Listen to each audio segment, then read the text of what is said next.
Okay. So just the last piece of this second objective was thinking about the various features that can be seen on the ECG recording. So we talked about the ECG. It's a way for us to measure the electrical conductivity of the heart and make sure that the impulses from pacemaker cells through the conduction fibers and then eventually to different parts of the heart, that conduction is happening not only timely, but synchronously, right? That all the cardiac tissue is working together in the various areas. So all of the left atrium contracts synchronously. All of the right atrium is contracted synchronously. Both atria contract fully, and then the impulse can make its way down to the ventricles.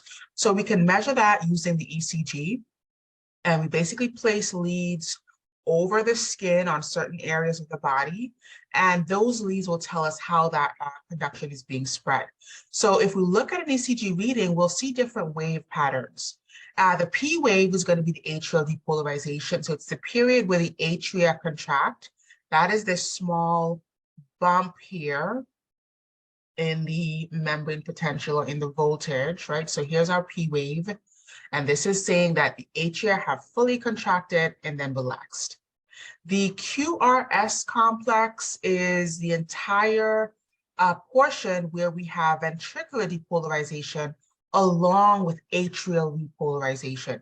So Q here, which is slight repolarization, R is really indicative of that ventricles contracting. Here's that large spike in the potential. And then S is going to be that full repolarization. So basically, QRS is ventricular depolarization. Simultaneously, the atria are repolarizing. And then T wave will be the ventricular repolarization. So this is later on towards the end of our wave formation here. So basically when the ventricles can finally relax after they have contracted in the QRS. And then we can look at some of the segments and intervals. These are basically periods in between two different wave points. So the PQ segment, for example, is indicative of the AV nodal delay. And this makes sense. The P wave is where the atria contract. QRS is where the ventricles start to contract. But we need to have that delay, that AV nodal delay, to ensure that both atria contract fully, so that the impulse travels from the right atria where it starts across the left atria, and then both of those contract. So that AV nodal delay will be in between the P wave and the QRS complex, which would be the PQ segment. All right. Then there's the QT interval, and the QT interval is similar. It's in the period of ventricular systole. So we'll talk about the cardiac cycle phases coming up, but ventricular systole is essentially ventricular ejection. This is when blood is leaving both of the ventricles. And so that would be represented by the QT segment, again, in between ventricular contraction, which is the highest point here, R, right? And the T wave, which is going to be the relaxation of the ventricle. So between the time the ventricle contracts and fully relaxes, we're going to have that ejection of blood, which is ventricular systole. And then the TQ segment will be the opposite, basically the longer segment, which is the diastole or the ventricular filling. So systole is the ejection of blood from the ventricles. Diastole is the filling of blood from those atria down into the ventricles, and that'll be the much longer period, as we can see here. Now, we'll go on to talk about this in the cardiac cycle, but the heart spends much more time filling, right? If you divide the entire cardiac cycle, it'll spend 2/3 for those ventricles to fill adequately, and then 1/3 of that, which we can see here, a very shorter segment in comparison, is what it will spend ejecting. So much longer time to fill adequately so that it can adequately eject. Okay. And then here is a nice video, again, a great summary video just to illustrate this. And I will have this posted in Brightspace. To identify all phases of the cardiac cycle, to understand the origin of pressure, and describe the relationship between pressure and volume. Okay, so this is basically thinking about the various pressure and volumes in our chambers to allow blood to move through the various chambers and valves. So we're going to talk about the phases of the cardiac cycle. We'll talk about the atrial and ventricular pressure. The aortic pressure, specifically, the aortic pressure is really important in terms of talking about the health of the heart and the systemic circulation. We'll also talk about the ventricular volume. This is going to tell us how much our heart is filling and ejecting. Again, very important to speaking about the overall health of the heart. And then we'll talk about the heart sounds as, you know, the blood moves through the chambers. So our cardiac cycle is basically the events associated with blood moving through all 4 chambers and all 4 valves in a single heartbeat. So every time the heart beats, right, you hear that heartbeat, blood is moving through all 4 of our chambers, and it's going through 4 periods that consist of this cardiac cycle. So there are 2 main periods which we refer to as systole. And systole is basically contraction of the ventricles. Really important to identify that when we speak about contraction and relaxation, we're always thinking about the standpoint of the ventricles and not necessarily the atria. What's happening with the atria has to be implied based upon what we're thinking about for the ventricles. So systole, ventricular contraction; diastole, ventricular relaxation. The other point I want to make here is that they're not even periods. As we said earlier, the heart spends more time filling in order to be able to adequately contract. Now, in order for blood to move through chambers and, you know, move through the valves, it's going to require a pressure gradient. So the pressure gradient means that there has to be a change in pressure. So in order for blood to move, for example, from the right atrium to the right ventricle, the pressure in the right atrium needs to be higher than the pressure in the right ventricle in order for that valve to open up. So our valves are not contractile structures. They are not made of muscle. The valves are fibrous structures. They're connective tissue and skeletal structures, right? They have a bit of cartilage forming the ring or the fibrous skeleton. So they're not actually contracted. What is making the valve open and then subsequently close is the pressure difference. So when the pressure before that valve exceeds the pressure after the valves, then blood can passively move through the valve, effectively opening the valve. And then when that pressure changes, where it's no longer a gradient, then that will effectively close the valve. Right? So the atrial pressure has to exceed ventricular pressure for AV valves to open, and then the ventricular pressure has to exceed the arterial pressure in order for semilunar valves to open up. Alrighty, on that basis, having said those 2 things, let's talk about phase 1, which is ventricular filling. This is starting in the middle of diastole. And remember, diastole is the filling of the ventricle. And so phase 1 starts at the midpoint of the filling of the ventricle. It's going to be based upon the venous return. So we have venous return that's coming back either from the systemic veins, right? The superior vena cava here, the inferior vena cava here to the right atrium. Or we can think about the veins on the left side of the heart, which would be the pulmonary veins, filling back into the left atrium. Remember, these 2 phases are going to apply for both sides of the heart. Both the left and the right side will have simultaneous events as far as ventricular filling.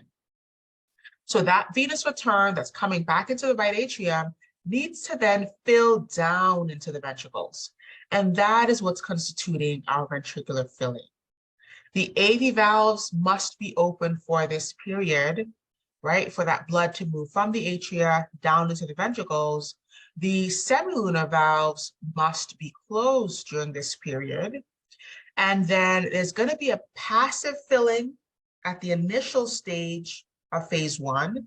But then the ending of phase 1 is going to have the atrium contracting. So as blood fills from the atria down into the ventricle, the very ending of that is going to be the atria just squeezing the very last bit of that blood down into the ventricles. So it starts passive, and then at the end, the atria just squeezes it a bit just to nudge that last bit of blood down into the ventricle. Okay, if we kind of focus on the graphic that I have here for a bit, you can identify the period where the atria just squeeze a little bit towards the end, and that will be the ending of your phase 1. Okay, so it's the ending of that filling phase, and then the atria are squeezing at the very end. If we look at our pressure and volume loops here, our pressure and volume curves, excuse me, we have open AV valves, closed semilunar valves, the aortic pressure, which is the pressure in our main vessel on the left side of the heart, that is going to be gradually decreasing simply because the semilunar valves are closed. The ventricular pressure is going to be slightly increasing as blood spills down into that ventricle. The atrial pressure is going to be slightly rising as well. Right? Remember, at the end of that, we're going to have that contraction. And then if we think about the volume, we're going to start with a smaller amount of blood. This is something that we'll say later on, but the heart never empties entirely. So we'll never have zero volume in our ventricles, right? Really important to think about that. So it's always going to start from a specific baseline point, and then we're going to see that volume increase as that chamber fills. And then we'll talk about what this means for the heart sounds. For the ECG, we know that this is consistent with the P wave period and then the beginning of that ventricular contraction, the beginning of that QRS complex. So that is phase 1, our ventricular filling. If we look at phase 2, this is isovolumetric ventricular contraction. And isovolumetric, this term here is very important. This means that for this period, the volume stays the same. So what does this mean? What this means is that all 4 of our valves are closed for a transient period of time, right? For a transient period of time. So this is a very short duration, as we can see here. And what's happening is our gradient is shifting. So this is where we have the beginning of the ejection phase, but the pressure in the ventricle is not high enough to exceed the pressure in the artery, so our valve hasn't opened up just yet. Remember, we said that in order for a valve to open up, there needs to be a pressure gradient. The pressure in the preceding chamber has to be greater than the pressure in the subsequent chamber or artery. And so that is what we're waiting for in the isovolumetric ventricular contraction. So the ventricle begins to contract. It's raising that pressure steadily. Here's our pressure curve. In green is our ventricular pressure. Notice that that is steeply increasing as the ventricle itself is contracting. So the pressure is going to start rising when it is high enough that it exceeds the pressure in the artery. Then our semilunar valves will open up, and that will be the beginning of phase 3. Okay, so no blood is entering or exiting our ventricles in this short period here. And notice, this is neither systole or diastole, because when we are in systole or diastole, it's impossible to have all 4 of our valves closed because one of our chambers are actively filling or ejecting. Okay, now we can think about phase 3. Now we have a pressure in the ventricles that is greater than the pressure in the arteries, and naturally our semilunar valves will open up. So this is the beginning of systole, otherwise referred to as ventricular ejection. In this phase, the blood is leaving the ventricles because it now has a passageway to do so, because of the gradient that we've created. And so it's going to move from the ventricle out into the artery. If we think about our aortic pressure, it's going to initially increase as that blood moves into the aorta, but eventually as that blood moves distally into our peripheral circulation, that pressure will drop off. If we think about our ventricular pressure, same deal.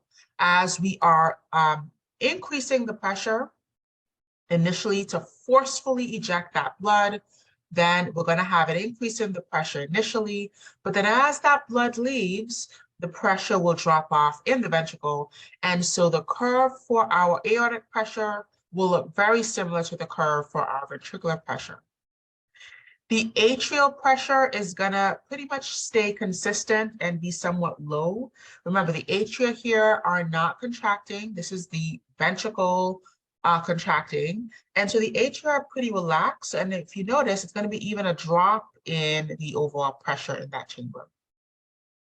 If we look at volume, volume is going to drop off steeply. And remember, we said that this is taking the reference point of the ventricles. So as blood leaves those ventricles, the volume steeply drops off. Notice it's never going to be zero. It's never going to completely empty, but it will steeply drop off as blood leaves the ventricle and moves out into the artery.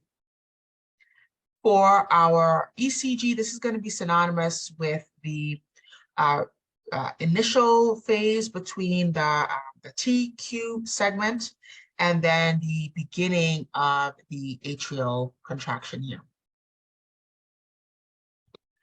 The final phase is what brings our cycle back full loop. This is the isovolumetric ventricular relaxation.